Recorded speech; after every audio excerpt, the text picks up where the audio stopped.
सदियों से भारत की भूमि पर एक ऐसा अद्भुत और दिव्य मेला लगता आ रहा है जिसे महाकुंभ कहते हैं।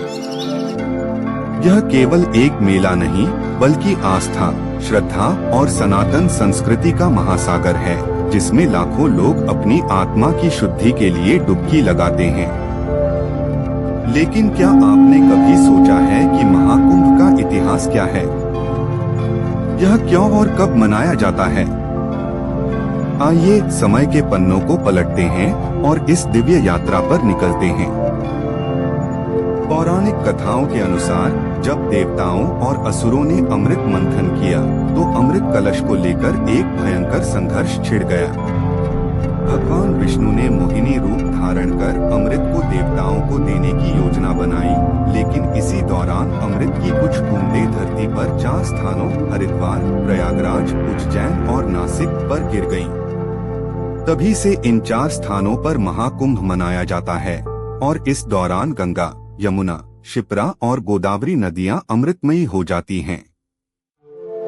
महाकुंभ हर 12 वर्षों में एक बार 4 पवित्र स्थलों में से किसी एक पर आयोजित किया जाता है।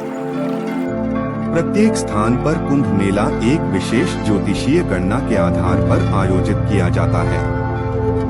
हरिद्वार गंगा किनारे, प्रयागराज गंगा, यमुना और अदृश्य सरस्वती का संगम, उज्जैन शिप्रा नदी के तट पर, नासिक गोदावरी नदी किनारे। इसके अलावा 6 वर्षों में एक बार अर्धकुंभ और 144 वर्षों में महाकुंभ का महापर्व प्रयागराज में मनाया जाता है।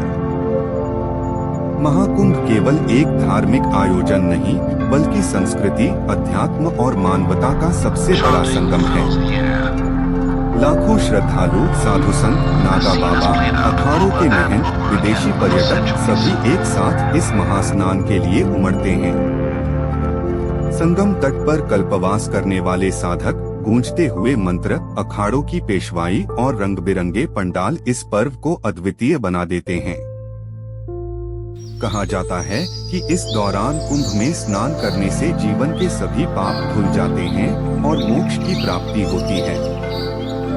यह वह समय होता है जब केवल आस्था ही नहीं बल्कि सनातन संस्कृति की गूंज पूरी दुनिया में सुनाई देती है। महाकुंभ सिर्फ एक धार्मिक आयोजन नहीं बल्कि यह वह अद्भुत पर्व है जो यह सिद्ध करता है कि श्रद्धा की शक्ति कितनी विशाल हो सकती है।